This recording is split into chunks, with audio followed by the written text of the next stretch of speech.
The only real test of intelligence is if you get what you want out of life. There is a science to intelligence, but most people get it wrong because they think intelligence is about book smarts and performing cognitive tasks, and while those play a major role in success, of course, there is much more to the story. People who score well on IQ tests usually land in the conventional stages of psychological development, which we're going to go over all 9 stages at the end of this video. But little do they realize, because lower stages can't understand higher stages. You can think of a higher stage as a point of view. So from a higher point of view, you can view everything below, but if you were at the lower point of view, let's say the bottom of the mountain, you can't see the same view as the top of the mountain. So the high IQ people who are at this lower stage, we're using lower and higher, they're not bad or worse, they're just lower and higher. It's a distinction. The lower stages are still in the bottom 80% of quote unquote intelligence. But the thing with these people that score high on IQ tests, or just very smart people all around, is that they are still like most of the population, where they are broke, unhealthy, and angry at the world. And especially they are lonely, because very few people can match their intellectual capabilities. They can think through complex problems, but they can't solve the bigger, more holistic problem of creating a rich life. Chris Langan, the man with the highest IQ, says most high IQ people have the magnification, but not the aperture. In other words, and as we will learn, having a high IQ is not the be-all end-all of intelligence. If your mind is a camera, there is more than the ability to zoom in. So now, if you want to achieve the articulation of Jordan Peterson or the thinking ability of Alan Watts, give yourself to the end of this video, because it will make sense how they have achieved that articulation and thinking. The other thing is that you have to commit to this. You aren't just going to watch this video and see 5 jumps and stages. It takes years to get through the stages of development. So you have to have some kind of practice. You need to study an hour a day. You need to build something and apply what you learn. And that isn't much to ask to develop a trait like intelligence, which determines much of the enjoyment and success in your life. The ability to navigate your mental health, the ability to make as much money as you want, the ability to understand reality and get what you want out of it. That's what we're going to learn. Intelligence can't be summarized in a 1 to 5 minute YouTube video. So if you aren't here to watch something that is long and in depth, please go and get your cheap dopamine hit somewhere else. But if you stick it out and you stay with this video, it will radically change the direction of your life. I can promise that for most of you watching this. We have a lot of good stuff to talk about. Where do we start? The definition of insanity is doing the same thing over and over and expecting a different result. We've all heard that quote before from Einstein, if he actually said it. Einstein is notorious for having quotes assigned to him as if he said them, but either way, that doesn't take away from how smart and revolutionary of an individual he was. So if Einstein said that, that's the quote we're going to talk about, because it reflects cybernetics. We need to talk about cybernetics. Cybernetics comes from the Greek word kybernetikos or kubernetikos, which means to steer or good at steering. In other words, cybernetics illustrates the properties of an intelligent system. It measures the intelligence of a system. So to start out, we can consider intelligence from one perspective, from the cybernetics perspective,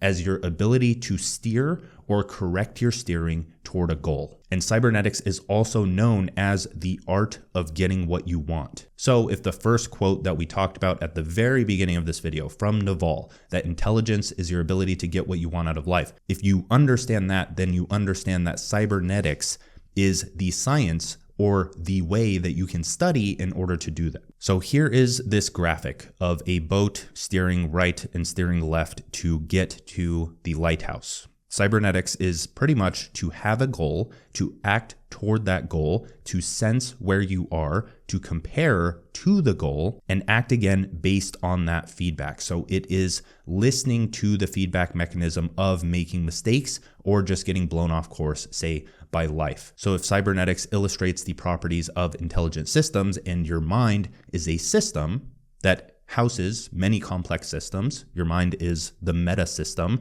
from which you operate and act within life. It's the operating system for life. Then by having a goal, acting toward it, noticing, okay, I'm over here and this is where the goal is. What can I do to start to get toward the goal rather than continue going in the wrong direction like most people are in life, and they just don't have the awareness like, oh, I need to get towards the goal. They don't pay attention to that. They set the goal and then they head off in one direction, and then they either quit or they end up in this trap that they can't get out of. That is unintelligent. You can judge intelligence based on the system's ability to iterate and persist with trial and error. A ship blown off course that corrects towards its destination, a thermostat sensing a change in heat and turning on, the pancreas excreting insulin after blood glucose spikes. Cybernetics is a frame, it's a worldview, it's a perspective that you can adopt to understand quite a bit of the world. So what does this have to do with getting what you want out of life? Everything.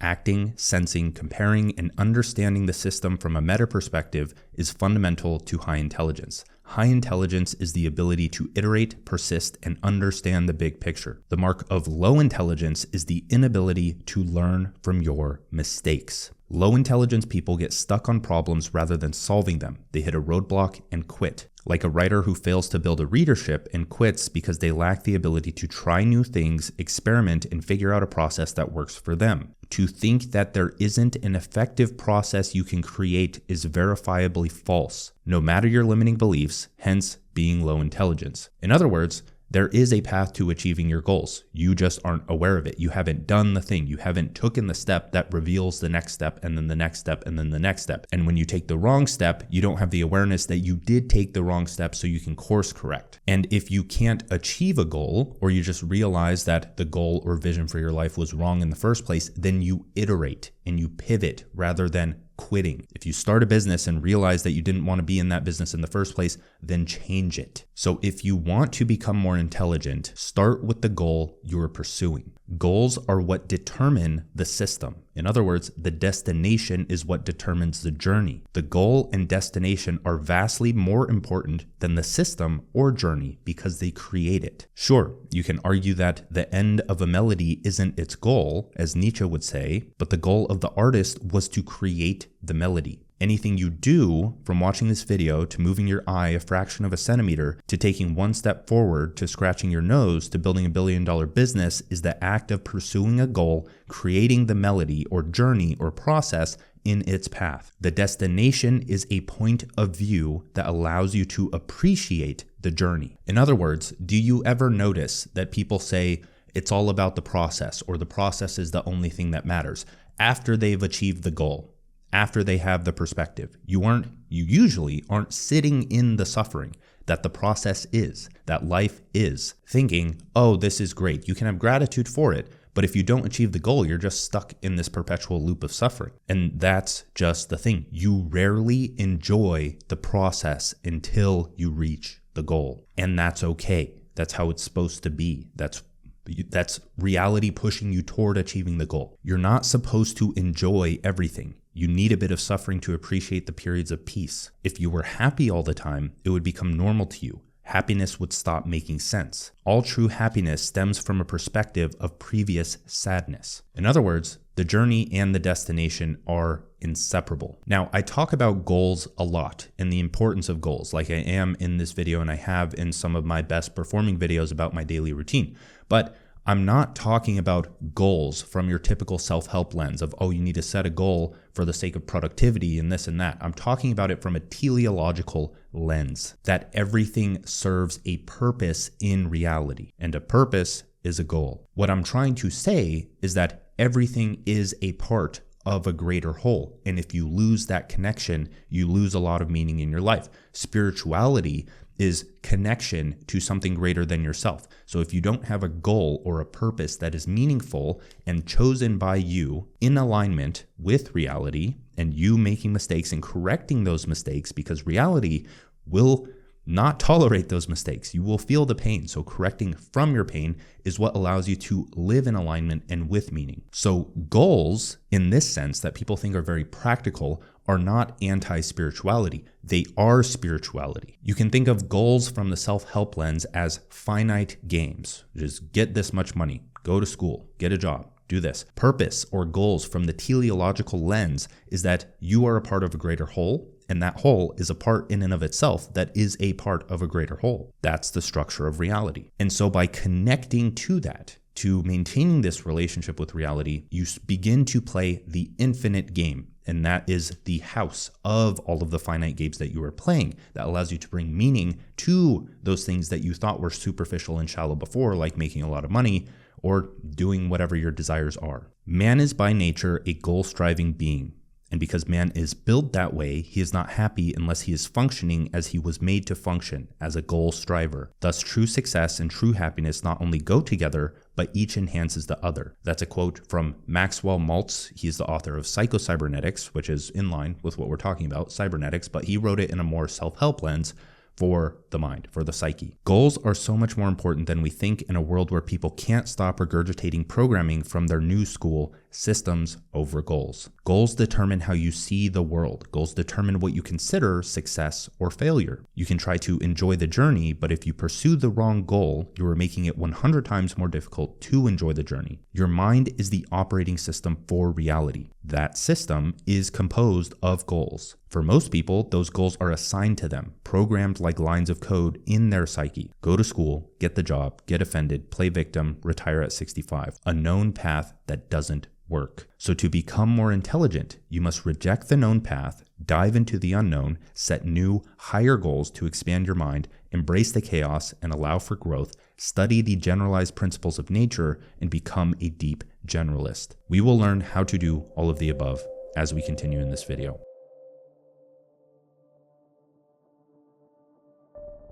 Now we need to talk about how your mind interprets reality, how your goals frame how you perceive situations, because that determines most of the decisions that you make, most of the choices that you make. And if you are the culmination of your past choices, then your choices today that you're going to learn how to make better choices are going to create your future. So we will start with a quote from Mihai Csikszentmihalyi. The optimal state of inner experience is one in which there is order in consciousness. This happens when psychic energy or attention is invested in realistic goals and when skills match the opportunities for action. The pursuit of a goal brings order and awareness because a person must concentrate attention on the task at hand and momentarily forget everything else.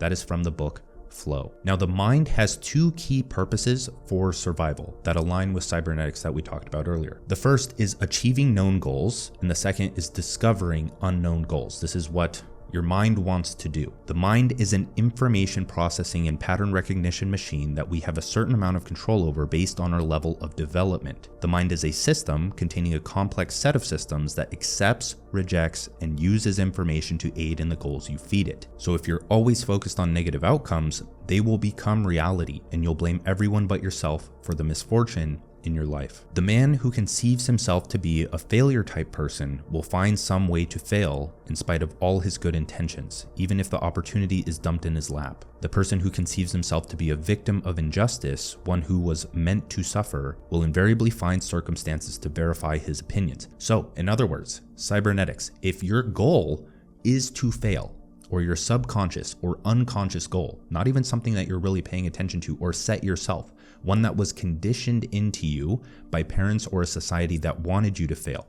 If you have the goal of failure, you're going to fail. If you have the meta goal of success that houses the other goals that you're holding, you're going to notice the opportunities for success. You can have the goal of starting a business, but if in the back of your mind, the thing encapsulating that goal is a negative intention to fail, you will fail. At the root of your mind, like a puppet master, is your identity or ego. Your ego is a system of ideas, beliefs, values, and standards that shape your perspective. And contrary to popular belief, the ego is not the enemy. It's the storyteller, the interpreter. Your job isn't to get rid of it. Your job is to develop it, to expand it, to remove the conditioned limits keeping you in a narrow-minded perspective that makes life reactive and negative. We're going to talk about this in the next section when we talk about the stages of ego development. Your perspective is like the lens of a camera. You can zoom in and out. You can focus on one part of the scene while the background is blurred, or focus on the detail of the entirety of the scene. Your perspective influences your perception of situations, meaning your identity will limit the information it can perceive, and if it receives information that does not match its beliefs, values, or standards, it will reject it. Your mind automatically accepts or rejects information to achieve the goals that are programmed into your head. If you want to get a job, dopamine will signal the importance of information and opportunities that help you get that job. Your book highlights will reflect that goal. How you approach conversations with anyone will reflect that goal. And the algorithm will help deepen the roots of that identity by showing you more of that information for better or worse. So if you're trying to go to school, get a job, retire at 65, then the conversations you have you're going to interpret them from the lens of that goal. They may not directly be about those things that you're conversing about, but you're going to pick up information for them. You're going to be talking with this person, let's say your parent's friend, and you're going to be thinking the whole time, what are they doing for work? Do I want to end up like that? What did they do for schooling? What major did they go through? How much do they make? Do they seem like they enjoy their life? And it's going to shape your actions in the pursuit of that goal, but you're probably not going to leave that goal unless they challenge those beliefs of yours. Now, if you want to quit your job, dopamine will do the same thing. Like hunters that notice new berries on a bush, dopamine signals information that is important for the survival of your top of mind goal. So you are more likely to remember and utilize that information. Humans both attempt to survive and reproduce the information in their DNA, like animals, and the information in their consciousness, their identity, their psychic body, their mental body. And if your goals and perspective are what frame that, it's the shape of your body. When that thing is threatened, or if you're just trying to achieve a goal, your emotions and your suffering are going to reflect that. When you feel pain, it's usually because you are out of alignment with a goal or it threatens the goal. And when you notice something exciting or good, that's something you need to double down on and go to actually achieve that goal, to solidify your identity so that it doesn't fall apart. So if we take that into account and your goal is to quit your job, then something like your Google searches are going to change from best careers to go into in 2024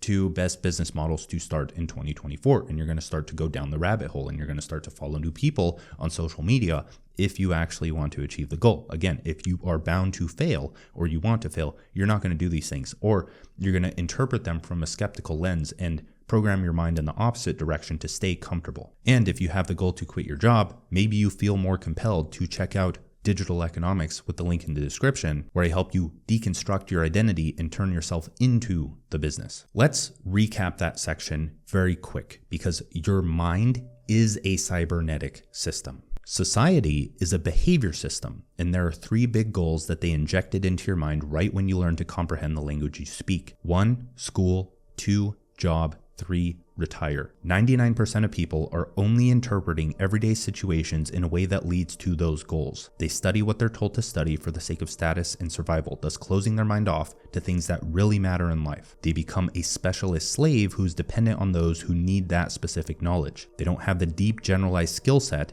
that allows them to pursue their own path. A writer who only learns writing doesn't have a chance at making an independent income. 99% of people are practicing the skills, focusing their attention, and programming their minds to live a mediocre life without even knowing it, because they failed to question and revolt. This is a realization that people make way too late. Success is not planned. It is automatic. Successful people, whether they were conscious of it or not, had a mind that was programmed to achieve the goals that led to their success. They saw life through the perspective of their goals, and that allowed them to store the right information in their subconscious, influencing their choices that compound into achieving that goal. Your identity, perspective, and perception of situations are all systems that feed into and reinforce each other in that order. With that said, 80% of living the life you want boils down to creating your own goals, while most people are mindless slaves to society's goals. The last thing here, and a very important thing, is that you can't become aware of a problem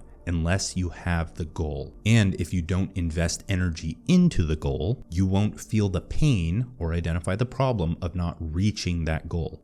As an example, I will occasionally go out and have a few drinks at dinner, and in my past, I would drink a lot more in college days. And that was until I realized how much it took away from my goal at the time of cutting weight for the summer. And I was also writing my book at the time. So I never saw the drinking as a problem because I never had anything to dedicate my time and attention to in the morning. So when I realized, hey, I'm waking up, I'm a bit more foggy. I only had 2 drinks, 3 drinks last night.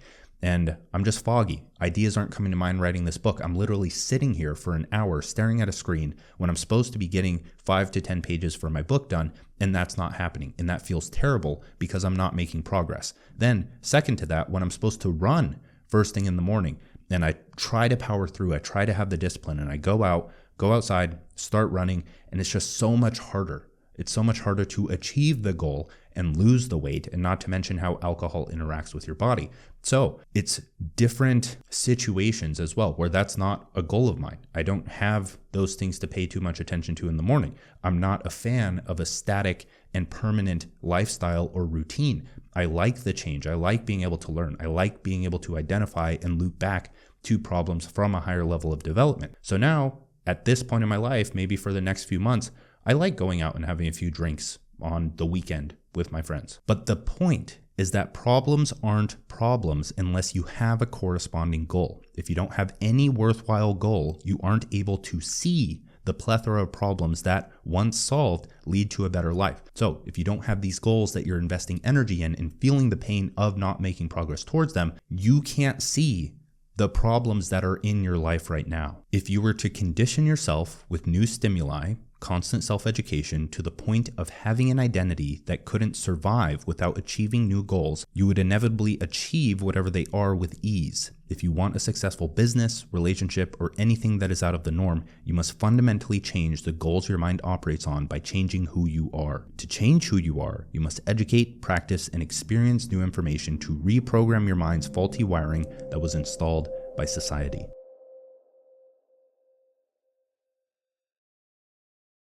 Now, finally, we're going to talk about the stages of psychological development or ego development, so we can understand what it takes to reach the top 1% of intelligence, and we can understand what stages people like Jordan Peterson or Alan Watts or your average everyday individual falls into. So here is a graphic that I got from slow.com. All of the graphics from here on out are from Slow, SLOWW.co. But this is what we're going to be going over. So you can screenshot this or just keep these things in mind. This is what we're going through. But first, I want to share another quote that Einstein supposedly said. You can't solve a problem from the same level of consciousness that created it. So if you remember everything that we just talked about in terms of cybernetics and goals and how those frame situations, how your goal determines the process or the journey, how your goals, if they are a part of who you are or a part of who you are becoming, are what determine your success. What you need to understand now is that there is another layer to this. You have the goals of your level of development, of your level of psychological development. Those are what are important to you. So you have to understand that these goals evolve. Once you achieve one, or as you are pursuing one, that goal may evolve in perspective. So you're viewing it from a different lens. So by increasing your level of development over the years by doing what we're going to talk about, you slowly refine what your version of success is and are more able to achieve it because you have the skill and knowledge and development to match. If you want to become more intelligent, you need to expand your mind to see the bigger picture, to tell a more holistic story, to view situations from all perspectives, to not decapitate your thinking by conforming to one perspective, one religion, one business model, one area of study. That is verifiably non-truth because of its one-dimensionality. When you have a higher goal, you can think more intelligently toward that goal, but you can't expand to a higher level of mind in an instant. In fact, it takes an entire lifetime to reach the highest stages. Who knows how much further human development will go when technology allows us to live until we're 500, don't die. We are going to dissect ego development theory in relation to intelligence and what we're talking about. So I'm going to link a PDF to Suzanne Cook-Greuter's 90-plus page dissertation on ego development theory. It's very insightful. It's definitely worth reading. Save it, read it later. But understand that there are some nuances and things that we're leaving out because cybernetics, we are writing towards a specific goal. And how we get there is going to be determined by the goal. So there is going to be some information from her paper whose goal is to accurately explain every aspect of ego development theory, there's going to be some things left out. So just keep that in mind here. But along with this, I would also recommend that you study spiral dynamics and Ken Wilber's AQAL model. And when you connect the dots between all three, it's pretty incredible how your mind starts to think. In ego development theory, there are three directions of movement or growth or development. There's horizontal, which is lateral expansion at the same stage. So you're developing new skills and adding information and knowledge. There's vertical up, which is transformation. So growth to a new stage or perspective. And then there's vertical down. So temporary or permanent regression due to life circumstances, environment, stress, and disease. We can think of it like this. We can think of horizontal development as filling one's cup with skill, knowledge, etc. And then we can think of vertical development, the thing that we're aiming for, a new level of mind, as expanding the cup, the capacity of the cup. The water's still in there, but you need to fill more. You need to do more horizontal development as your vertical development goes up. That's increasing and expanding your complexity of self. That's becoming a more unique individual. Another fun fact here is that stress alone can cause you to regress into the past version of yourself or into a lower stage of development. So when you feel very spiritual and open at times, when you are in a very stressful life situation, you can regress back down to a more dogmatic and singular perspective point of view, very reactive and negative and argumentative. The point is that the higher you develop yourself, the lower you regress under a stress situation. So if you develop yourself very high over the years, then when you do get stressed, you're still regressing to a rather well-rounded stage. So here is a graphic again from SLOW, SLOWW, of horizontal development and vertical development. And this reflects the spiral dynamics stages colors. So in spiral dynamics, it's very similar stages, but they're represented in colors like red, amber, orange, green, teal. Now with spiral dynamics, think of a spiral,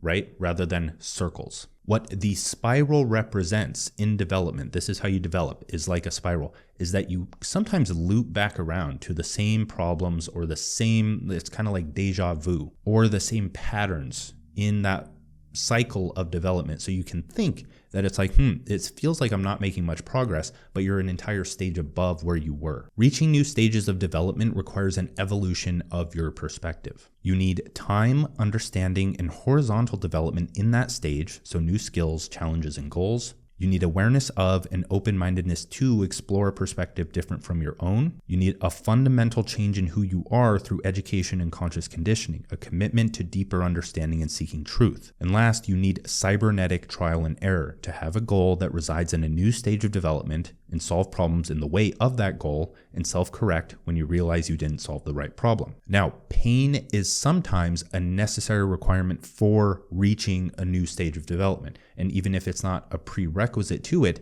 it's usually the byproduct of transformation. You will feel the pain or suffering that comes along with that. It's like how I talk about with tactical stress, where you either launch yourself into a very stressful situation and force yourself to evolve. I do this by moving, or I did this by moving to a place that I couldn't afford, forcing me to do better in my business and grow and expand through those negative emotions I was experiencing. But that's not for the faint-hearted. Many people can't handle that. With that, understanding the stages of development helps you see what lies ahead. It helps you orient your development towards them, and it can change your life. So first, we need to go over the pre-conventional stages, which is about 5% of the population and usually takes place in early childhood. And because of that, most of you aren't in these stages. So we're going to keep this very brief. The pre-conventional stages, symbiotic, impulsive, and opportunist, are characterized by egocentrism. In other words, they can't adopt another person's perspective. They haven't been socialized, or they have towards the end of the phases. So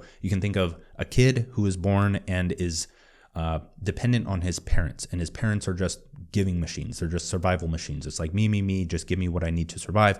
And then you go to something like kindergarten and you start to realize, oh, I'm not the only person on this earth. I'm not the center of the universe. And then by the age of 10, you're usually out of these stages. So we'll move on to the conventional stages.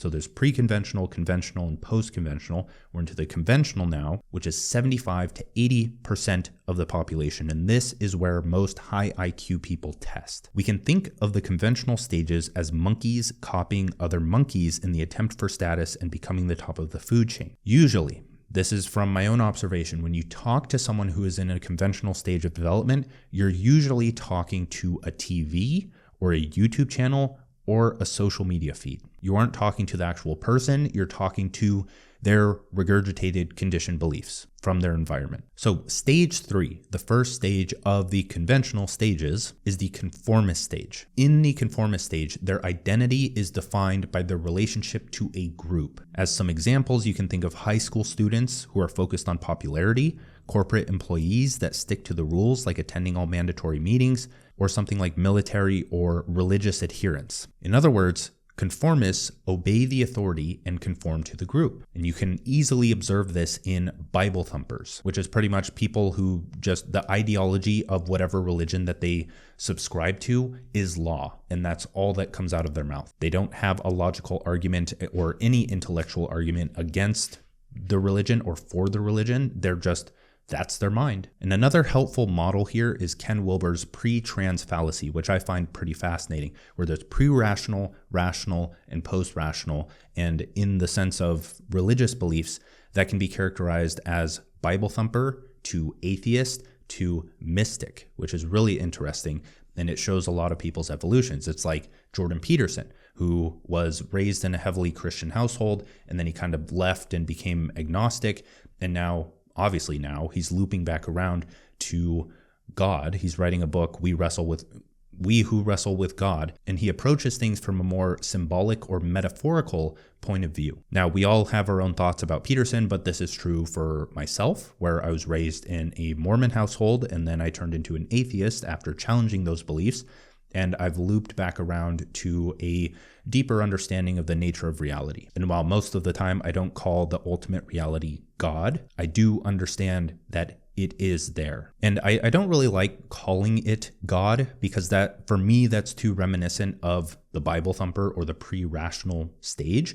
And people begin to mistake my beliefs for that when I don't want that to be the case at all. It's misinterpretation. But if God were the term, that's the term I would use. Now, the next stage after the conformist stage is the expert stage. The expert stage is characterized by self-authorship, personal growth, tackling complex problems, self-reflection, and complex problem solving. Professionals live in this stage, engineering types, skill-centric, scientific materialists who think everything can be explained through modern science or reductionism. They are good at doing tasks, but bad at knowing if they are doing the right task. They can't see if what they're doing is important for mankind. The experts are the know-it-alls. They think they know everything and that everything should be done their ways. They're still in a singular perspective, and they think that that perspective is absolute truth. Now, the next stage, or stage 4, and these stage numbers are a bit off. They go stage 3, stage 3/4, and now stage 4, is the achiever stage. Most of Western education and schooling are geared toward creating achievers. This is the pinnacle stage of where people can end up in their mind. This is the definition of Western success. It's making a lot of money, having a beautiful partner or spouse, having a nice car, having a nice house. It's the American dream embodying as a perspective. And then in this stage, there is a shift from employee mindset to entrepreneur mindset, a shift from I have this individual skill to how can I use this individual skill to utilize it in society. So in our space, this is the dominant paradigm of social media. It's a lot of business videos. It's a lot of self-help. You can think of Hamza or Hormozi as people in this stage. It's the self-improvement or business or masculinity or relationship accounts, the health, wealth, relationships, happiness accounts that are examples of achievers that have the occasional glimpse into post-conventional stages. Now, a lot of them could be intelligently putting on an act to attract people in this stage. This is kind of often what I do with my YouTube titles. Sometimes my YouTube titles are very superficial and shallow and focused on making a lot of money or getting a specific desired end result. But inside the video itself, I try to raise people to the next stages of development. And sometimes you see this in Hamza, who talks about The Way of the Superior Man, which is a very spiritual book, but it's oftentimes interpreted in this very like red pill masculinity frame. So those are the conventional stages, and now we need to go over the post-conventional stages, which is the top 15 to 20% of the population. And I say top, but you have to understand that these are just stages of development that people go through. Just because you're born into a pre-conventional stage doesn't make that stage any worse. It's just how you develop. They're higher and lower, and if that doesn't tickle your peach, then don't consider it higher or lower. Just see them however you want, but that's how it is. Each stage has different goals and worldviews, meaning their idea of success evolves, so the system their mind runs on evolves with it. If we would consider an efficient system to be ordered, we can understand why chaos, discomfort, and pain are a part of development. It's because you are ordering your mind, and then you realize something new and you have to change your perspective or embody more, and you're exposed to chaos. You're exposed to the unknown. You're taking steps into the unknown, and you need to create order out of that. Intelligence is questioning your beliefs, realizing deep, generalized patterns, and realizing that all is relative except for those deep, generalized patterns that can be universally applied. The post-conventional stages are where we start to encounter systems thinking, that wholes are greater than the sum of their parts, that reality is more like an organism than a machine that can be dissected and studied. The big step between Tier 1, conventional, and Tier 2, post-conventional thinking is just that. It's multi-perspectival. It's not just about your business model, self-help ideology, or religion. You begin to notice the properties that compose them all, like how Christianity and Buddhism point to the same identity of reality, God, even though they would disagree on that because lower stages don't understand higher stages, but higher stages understand lower. Of course, non-ideological Buddhists are a different story, but most hippies blindly adopt those beliefs without understanding. So in these stages, you begin to collect more perspectives. And the higher you are on a mountain, the more you can see the multiple paths you can take to get there. So you have the desire to help more people because of that. So the next stage, stage 4/5, is the pluralist stage. This is where a fourth person perspective is discovered. Pluralists begin to step outside of the system they grew up. Pluralists begin to step outside of the system they grew up in, the status quo, and question their beliefs and values. The most prevalent example would be a hippie who has a vision of everyone becoming a hippie, but they can't yet see the development others have gone through, so that vision falls flat. You can think of this as the evolution from Bible thumper to atheist to a hippie who first discovers spirituality, but they still haven't looped back or integrated the truths from the Bible thumper.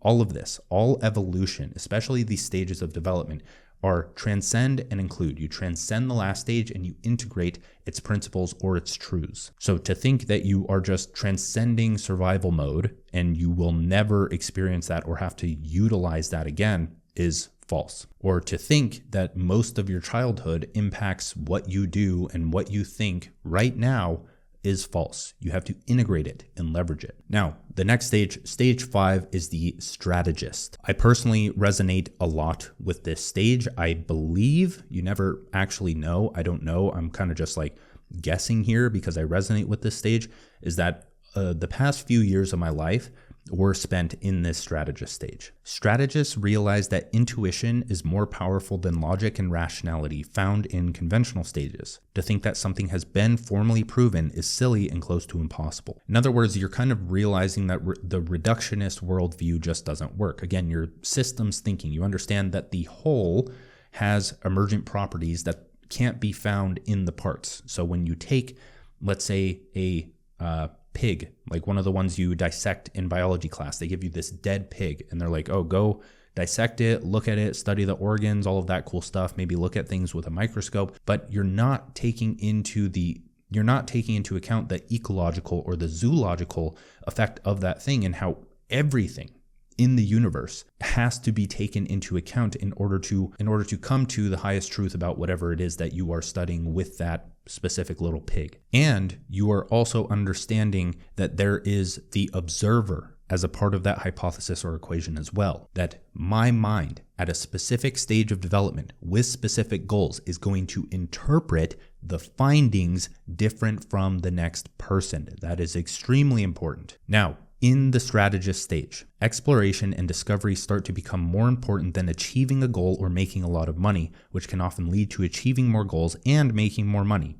counterintuitively. The strategist has a vision of what the world needs to move forward in the evolutionary process and understands the generalized principles of reality. If I could give you one thing to read to understand the generalized principles of reality, it would be the Kabbalion. But of course, most biblical texts or scripture help understand these as well. They're just interpreted in a different way, and to be quite honest, they're helpful for the stories and understanding of history or perceived history. But they also speak a different language that you may not understand. So you may reach a higher level of understanding just by researching that topic from more modern texts. But that does strip a bit of the magic and soul from it if it's approached from that scientific lens. So read both. Actually, one book I would recommend, The System's View of Life. Kind of dense, kind of scientific. There isn't much of a story. It's kind of just like information. But if you're just looking for information, then it's worth reading. The strategist is a value creator. Their main concern is self-development, other development, self-actualization, integration, and owning their shadow. Truth can be approximated, but higher is better. A higher perspective is more truthful than not. Now the next stage, stage 5/6, is the construct-aware stage. And in my eyes, Jordan Peterson falls mostly between the construct-aware and the strategist stage. But in terms of religion and his doubling down on Christianity in what seems to be a regression, he may not be there anymore. Or he may just have this conventional stage shadow.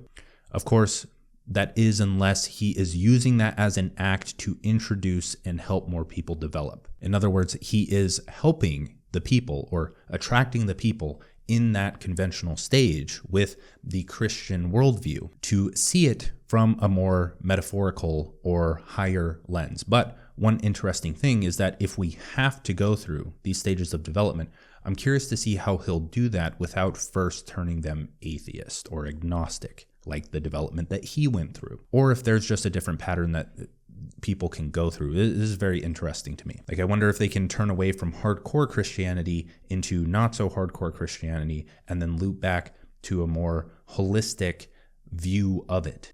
I don't know. If the mind were a computer, construct-aware people would understand that conventional stages play one app or video game on that computer. They're on one site or browser. Post-conventional stages can start to navigate the full desktop. They can play the most meaningful games and even create their own. So the construct-aware, you start to gain this programmer mindset. You understand the inner workings of the computer itself if reality is the display of the computer. And people in the conventional stage or one perspective are simply operating within one browser tab or one app that they refuse to leave. The construct-aware tap into a fifth dimension of thinking, the cognitive dimension. They can see how the mind constructs reality and meaning. They can see that most people find solace in a perspective, but they can't zoom out beyond those perspectives themselves to a now larger whole. They can't adopt a meta perspective that houses other perspectives. This is where the generalized principles of reality really start to click and connect. Unity and division, creation and destruction, entropy and wealth. They begin to think about the world from a new abstract layer that can bring them pain as they are constantly battling with the question of, so what? What does this supposed mental masturbation do to help me? In other words, they often get so lost in abstractions or that meta perspective that they can't ground it in reality or connect it to their decision making right now. I've experienced that quite a bit, and I'm sure many of you have too, with just intellectualizing all day and not being able to really understand what the point of that is, or philosophy. So maybe this is the stage where, well, there's probably a bunch of different stages, but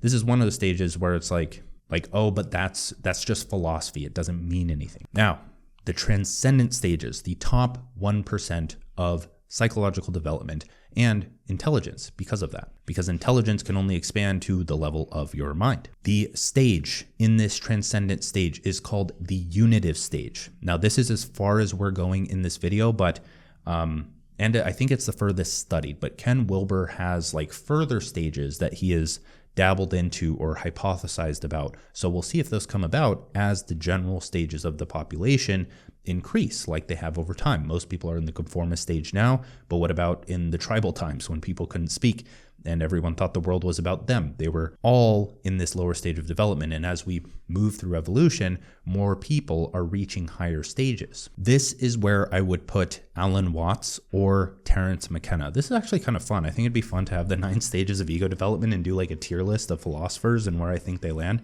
That would be pretty cool. The thing with those thinkers, Alan Watts, Terence McKenna, is that they tap into source. It's just infinite intelligence. You can just tell that by the ways that they speak, you're like, that is true. So a description of the unitive stage from Suzanne Cook-Greuter, the person who wrote her dissertation on ego development theory: reality is now regularly experienced as the undifferentiated phenomenological continuum or the creative ground of unified consciousness. Every object, word, thought, feeling, and sensation, every theory is understood as a human construct, separating out, creating boundaries where there are none. The quest for meaning and connection is an essential aspect of the human condition. Giving names to experience and making distinctions is necessary for human growth, study, interaction, and communication, but at the source, there is nothing to distinguish. So in order to reach the top 1% or get to this unitive stage of development, you have to go through the rest. And that's going to take a lot of years. It's going to take a lot of years in development, and I'm not there yet. It's 1% of the population. Most people aren't there yet. And with that, you're going to have to go through a lot of pain. You're going to have your mind set and with the intention to move through the stages and continue looking toward the next stage rather than getting trapped in one specifically. But it does help to understand the traits of any given stage so that you can notice and work towards that thing. So some traits of this unitive stage. The truth is immanent in the universe but can't be grasped by logic or rationality. They adopt a universal or cosmic perspective as the organizing principle and a steady place from which to derive meaning. Most definitions of enlightenment are achieved. They metabolize experience in a completely new, radically open way. They understand the need for a personal ego to survive while also recognizing the illusion of the desire for permanence. The ego is useful as a perspective or lens when needed. That is extremely important, where a lot of people, hippies mainly, in the beginning of the post-conventional stages, is that they reach that stage and they're like, oh, I figured it out. I'm just going to go off and live in the woods, become a monk, not talk to anyone, cut off my connection from the world. I'm going to absolve myself of purpose.